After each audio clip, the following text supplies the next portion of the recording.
foto-foto bro. Ente.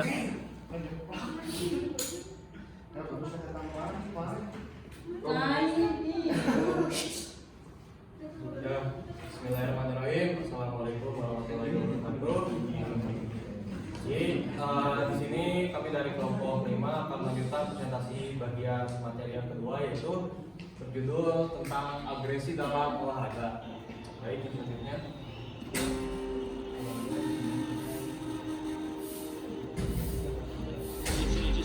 Ini dulu ya. Saya ada beberapa pertanyaan, salah satunya bisa dilihat. Panggil. Nah, yang selanjutnya ada perkenalan dari kelompok kami, yaitu yang pertama adalah Abdul Mugi, yang kedua ada Cesar Aprilio, yang ketiga ada CSDD Ibnu Dafa, yang keempat ada Ilham Nuriansyah, dan di bawahnya ada nickname-nya yang bisa dilihat. Nah, yang selanjutnya ini ada materi-materi yang akan kami sampaikan. Yang pertama itu ada definisi agresi, yang kedua ada teori agresi, dan yang ketiga ada pemahaman perilaku agresi, yang terakhir kesimpulan. Langsung saja ini materi yang pertama. Ada dua cuplikan video bisa dilihat. Dan langsung saja dijelaskan. Menurut Baron dan Richardson, pada tahun 1994, agresi adalah perilaku yang bersifat menyerang yang bertujuan untuk merugikan atau melukai orang lain dalam bentuk fisik maupun psikis. Ini bisa dilihat ya videonya ya. Kita lihat betapa kejamnya sepak bola, terutama Klasiko ini. Itu Barca menang.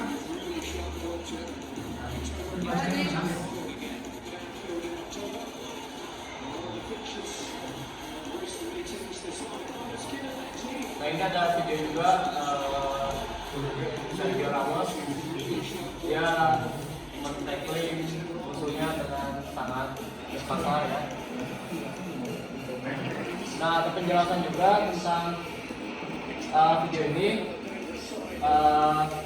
Dale Wells pada tahun 1982 mengemukakan bahwa tindakan agresi dapat didefinisikan seperti olahragawan yang ada A-nya itu dimotivasi tinggi, yang B-nya memperlihatkan energi fisik, yang C-nya tidak dihalangi rasa takut pada potensi kegagalan.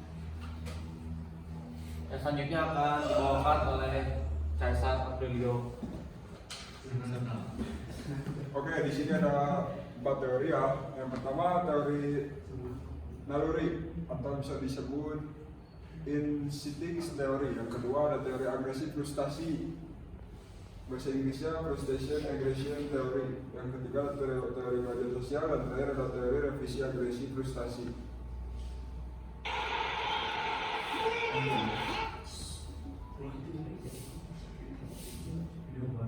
Oke, di sini ada teori naluri atau instinct theory. Agresi tidak dapat dihindari, tetapi dorongannya dapat dikendalikan.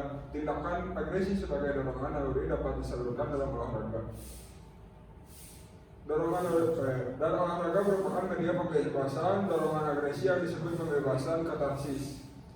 Secara ilmiah, tindakan agresi berbentuk dari hasil pelepasan atau pelampiasan kondisi emosi yang tertekan.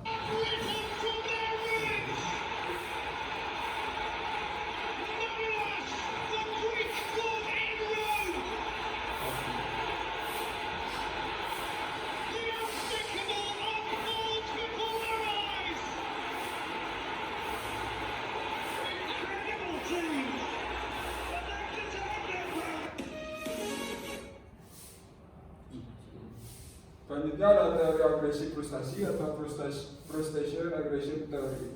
Teori ini berpendapat bahwa frustasi selalu menyebabkan tindakan agresi dan sebaliknya, keagresifan selalu disebabkan oleh frustasi.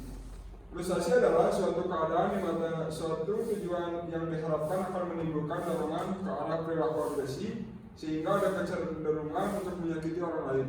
Contohnya ini.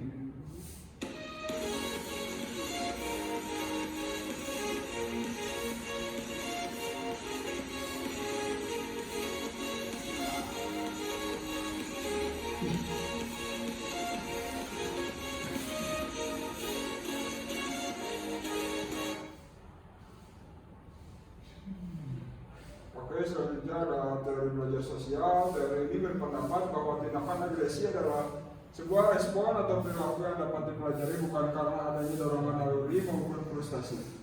Oleh sebab itu, tindakan agresi akan mendorong tindakan agresi lainnya. Teori yang terakhir adalah teori revisi agresi frustasi. Teori ini menggabungkan elemen-elemen dari teori agresi frustasi dengan teori pembelajaran sosial. Frustasi tidak selalu menyebabkan agresi yang dapat meningkatkan gairah dan kemarahan.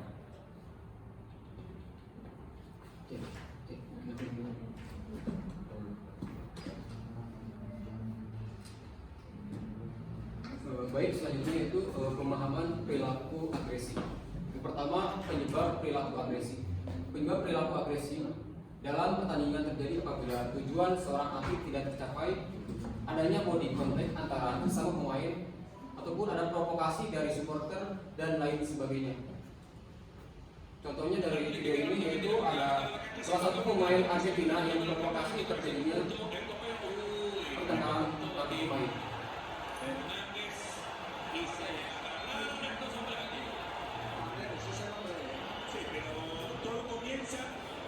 No solamente con la parte en la raya, sino que después en el rebote lanzó el pelotazo al banco de los jugadores de Países Bajos. Por eso los futbolistas de Países Bajos reaccionaron y se metieron a la cancha. Tiran la de tirar el pelotazo a los rivales. Oke, selanjutnya itu upaya mengendalikan tindakan kekerasan atau agresi yang menyimpang. Yang pertama, atlet-atlet muda harus sudah diberi pengetahuan tentang contoh perilaku non-agresif, penguasaan diri, dan penampilan yang benar. Yang kedua, atlet yang terlibat tindakan agresif harus dihukum dan harus disadarkan bahwa tindakan agresif dengan melukai lawan adalah tindakan yang tidak dibenarkan. Yang ketiga, pelatih yang memberikan kemungkinan para atlet terlibat agresif dengan kekerasan harus diteliti dan harus dipecat dari tugasnya sebagai pelatih. Yang keempat, pengaruh dari luar, mungkin terjadinya tindakan agresif dengan kekerasan di lapangan, pertandingan harus dihindari. Yang kelima, para pelatih dan wasit didorong atau dianjurkan untuk menghindari lokal yang membahas tindakan agresif dan kekerasan. Yang keenam, di samping hukuman terdapat tindakan agresif dengan kekerasan atlet harus didorong secara positif, meningkatkan kemampuan bertindak tenang menghadapi situasi emosional. Yang terakhir, penguasaan emosi menghadapi tindakan agresif dengan kekerasan harus dilatih secara praktis, antara lain melalui latihan mental.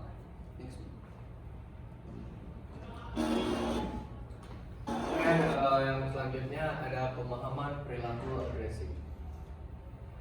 Penanaman perilaku agresi dan kekerasan. Penanaman perilaku agresi diperlukan dalam olahraga sepanjang masih dalam batasan-batasan tidak merugikan diri sendiri dan lawan, serta tidak melanggar peraturan permainan, dan jenis agresi tersebut adalah instrumen aggression.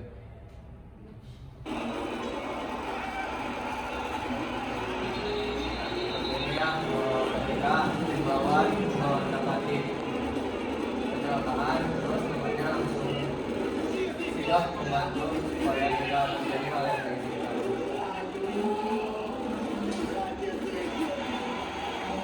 Ataupun bisa kita lihat seseorang di sini nge-live. Terus yang kedua ini adalah ketika wasit memberikan pelanggaran terhadap tim lawan, namun tim lawan merasa itu bukan sebuah pelanggaran. Yang selanjutnya, C. Mengontrol agresi penonton.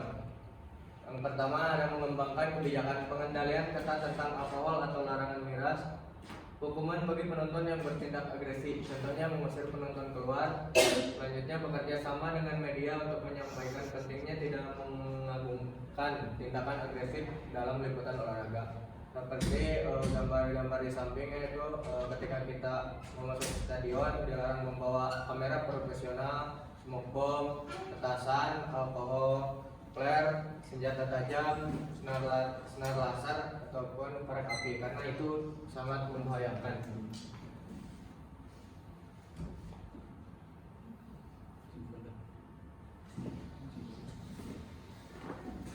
Baik, yang terakhir itu ada kesimpulan. Poin pertamanya, agresi dipandang sebagai perilaku bermotivasi semangat dilakukan untuk mencapai tujuan, dan perilaku bermotivasi gangguan bertujuan untuk mencederai orang lain. Yang poin selanjutnya, pada tahun 1962 dan sesudahnya, teori-teori agresi memiliki gambaran sangat pesimistis sebab semua memandang bahwa manusia memiliki sifat agresi secara insting dari dalam dirinya sendiri atau karena dorongan sumber luar. Kemudian pada tahun berikutnya, agresi memiliki pandangan yang optimis, yaitu bahwa manusia mempunyai kemampuan untuk melakukan agresi dan kegiatan agresi tergantung pada rangsangan yang sesuai. Poin selanjutnya, pengendalian agresi dapat dilaksanakan dengan cara memelihara dan mengatur agresi melalui penghargaan eksternal, penguatan diri, penguatan dari luar, dan penetralan hukuman diri.